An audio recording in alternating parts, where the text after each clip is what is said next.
अस्सलाम वालेकुम दोस्तों। तो रियासत ड्रामे जी न्यू अपडेट सां गॾु हाज़िर थी चुका आहियूं। इन खां पहिरीं असांजे चैनल ते न्यू आहे सब्सक्राइब करे आल ते क्लिक कंदा दोस्तों, जीअं साथ हलंदो रहे लाट बढ़ंदी रहे दोस्तों। बिना देर सां पंहिंजी अपडेट जी तरफ़ तव्हांजे वक़्तु कोन सी रहंदासीं। जी दोस्तों, तव्हांखे ॾसींदा हलूं त हीअ सीन जेके तव्हां ॾिसी रहिया आहियो तस्वीर में दोस्तों तव्हांखे नज़र ईंदा हूंदा त फरज़न मलिक खजूरी साहिबु जेको आहे त तक़रीबन जेके सीन वठी चुको आहे एक्टरनि खां दोस्तों। ऐं हुनजो कमु जेको आहे त ॾींहों ॾींहुं माना वधंदो थो वञे ऐं बहितरीनु तमामु जल्द हिकु त आज़म बेंगल जा सीन शूट थींदा। हींअर त उमेद अली कलवर ऐं काफ़ी एक्टराणियुनि जा जेके क्षमा मंगी आहे ऐं काफ़ी एक्टराणियूं आहिनि जिन सीन वरिता विया आहिनि दोस्तों। ऐं बहितरीनु तरीक़े सां हीअ सीन ॾिसी तव्हां ड्रामो सम्झी वेंदा हूंदव त हिन ड्रामे जी केतिरी माना बेस्ट कहाणी हूंदी दोस्तों। ऐं तव्हांखे ॿुधाईंदा हलूं त तमामु जल्द जेको आहे त हिन ड्रामे में आज़म बेंगल खे इन कयो वेंदो ऐं हुन जा सीन वरिता वेंदा दोस्तों।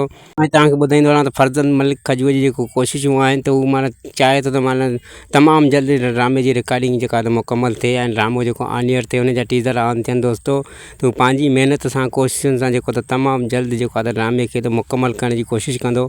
ऐं इन जे करे ई माना हिकु ॾींहुं बि माना पोते वञणु नथो ॾिए, हर ॾींहं जो माना उहो सीन वठे थो दोस्तों। तव्हां तस्वीरूं ॾिसी सम्झी वेंदो जेके सीन वरिता विया आहिनि दोस्तों। त हुनजी लोकेशन, हुनजो जेको आहे लुक जेको आहे त घरेलू त जेके सीन वरिता विया आहिनि त हिकु बहितरीनु अंदाज़ में वरिता विया आहिनि दोस्तों, जंहिंजो को मुल्ह न आहे दोस्तों।